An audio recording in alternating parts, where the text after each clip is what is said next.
Que la paix soit avec tous les enfants de Dieu.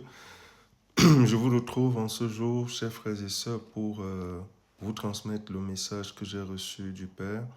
Je souhaite la bienvenue à tous les abonnés et si tu es là pour la première fois et que tu es béni par cette parole, je t'invite à partager cette vidéo et à t'abonner à ma chaîne TikTok. Nous allons parler d'un sujet capital, chers frères et sœurs. La volonté de Dieu et le pouvoir des actions de grâce. Pourquoi? Parce que les enfants de Dieu sont venus. Nous sommes venus dans ce monde pour deux choses. Et ces deux choses, on ne les prône pas dans certains lieux de prière. Pourquoi? Parce que il y a aussi cette ignorance dont le Saint-Esprit, notre Père, m'a mis vraiment à cœur de partager ce sujet avec vous. La volonté de Dieu et le pouvoir des actions de grâce. Ces deux choses, mon frère, ma soeur, doivent t'accompagner en cette année. Si tu les mets en pratique, tu verras des grandes choses dans ta relation avec Dieu et tu seras même guidé par lui. Euh, Nous allons commencer par la volonté de Dieu. Mon frère, ma soeur, est-ce que tu sais que tu es venu dans ce monde pour faire la volonté de Dieu? Et ce n'est pas toujours enseigné. Pourquoi? Parce que aujourd'hui on en retrouve, oh non, pour rencontrer Dieu, il faut prier, pour rencontrer Dieu, il faut jeûner, pour rencontrer Dieu, il faut passer les nuits de prière. Mais ce n'est pas vrai, mon frère, ma soeur.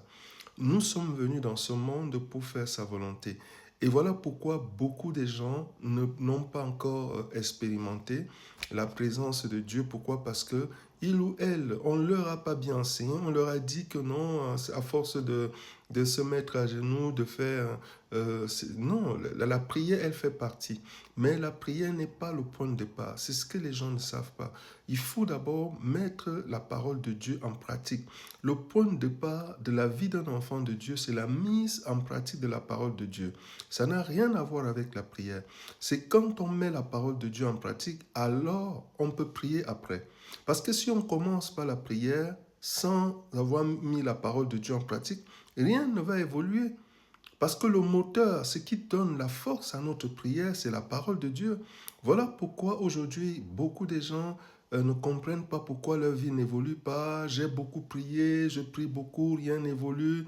Je suis toujours là, je chante, on m'a dit de chanter, on m'a dit de jeûner et rien n'évolue. Mon frère, ma soeur, c'est parce que tu n'as pas commencé avec la parole. Même le Christ lui-même, il dit, au commencement était la parole.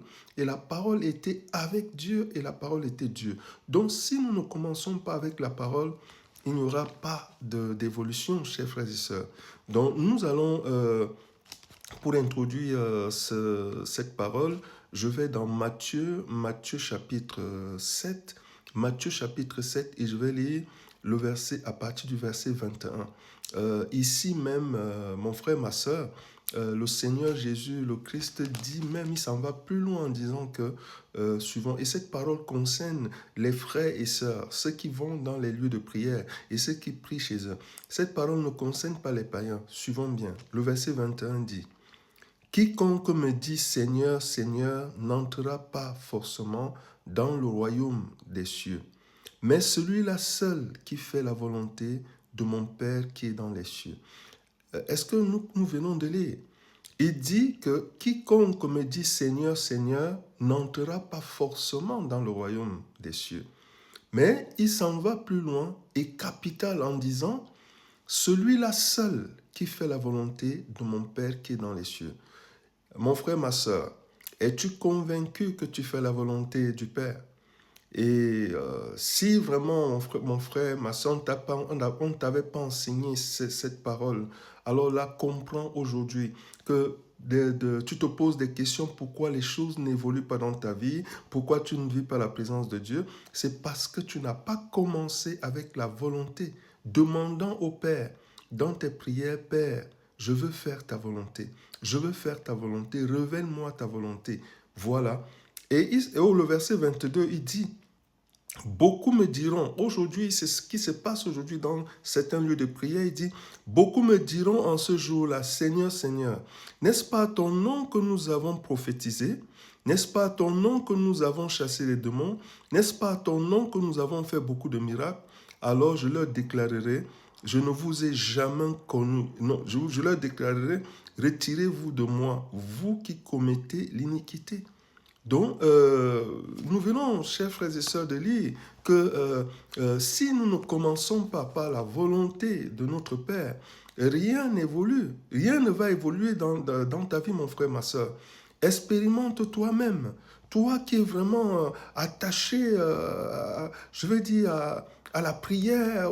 Aujourd'hui, il y a aussi, chers frères et sœurs, et c'est vraiment un mensonge qui vient de l'ennemi et qui veut faire croire aux gens que le fait de parler en langue veut dire que le ciel s'est ouvert. Mon frère, ma soeur, c'est un mensonge. Parler en langue, c'est un don.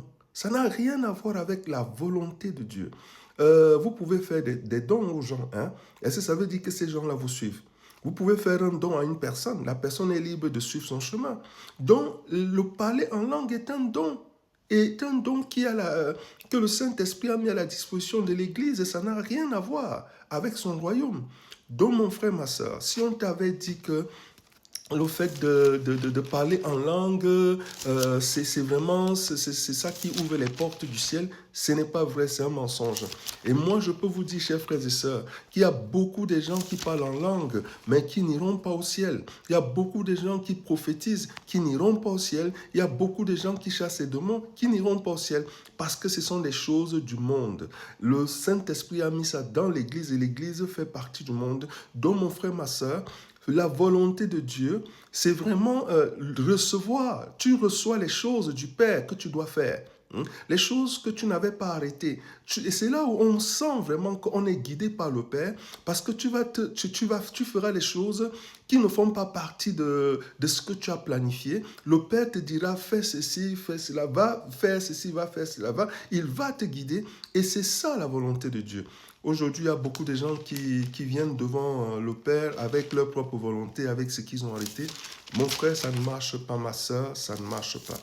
Nous allons lire pour terminer, puisque nous parlons de la volonté du Père et du pouvoir des actions de grâce.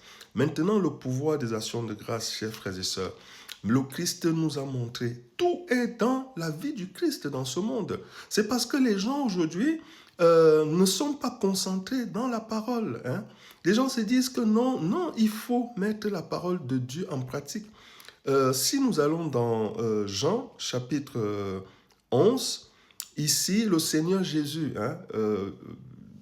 avait une famille, c'est-à-dire, je vais dire, une famille amie, Lazare et ses deux sœurs. Lors d'un voyage je vais dire, comme il voyageait, il allait de ville en ville et de village en village, prêchant la bonne nouvelle du royaume. Les deux sœurs ont envoyé une personne lui dire que celui que tu aimes est malade. Avec le travail qu'il avait, il n'était pas venu tout de suite. 4 jours sont passés. Après 4 jours, il s'est rendu, il a trouvé que Lazare était mort, ça faisait 4 jours, chers frères et sœurs. Il a trouvé que c'était le deuil, tout ça. Si vous voulez vraiment lire l'histoire, vous pouvez aller dans Jean 11, vous lisez tout le chapitre. Mais ici, nous allons juste lire 2 ou 3 versets pour nous montrer le pouvoir des actions de grâce. Nous lisons à compter du verset 38. Le verset 38, Jésus frémissant de nouveau en lui-même et il se rendit au tombeau. C'était une grotte avec une pierre et une pierre était placée devant. Jésus dit, ôtez la pierre. Marthe, la sœur du mort, lui dit, Seigneur, il sent déjà, car c'est le 4e jour. Jésus lui dit, ne t'ai-je pas dit que si tu crois, tu verras la gloire de Dieu? Ils ôtaient la pierre. Jésus leva les yeux en haut et dit, Père, je te rends grâce de ce que tu m'as exaucé. Il dit d'abord avant, parce que si vous lisez la suite, il dira après, Lazare sort. Mais la première chose, c'est quoi? Il dit, Père, je te rends grâce de ce que tu m'as exaucé. Donc, il ne dit pas tu vas, tu as. Donc, il y a un pouvoir dans les actions de grâce. Que Dieu vous bénisse. À la prochaine.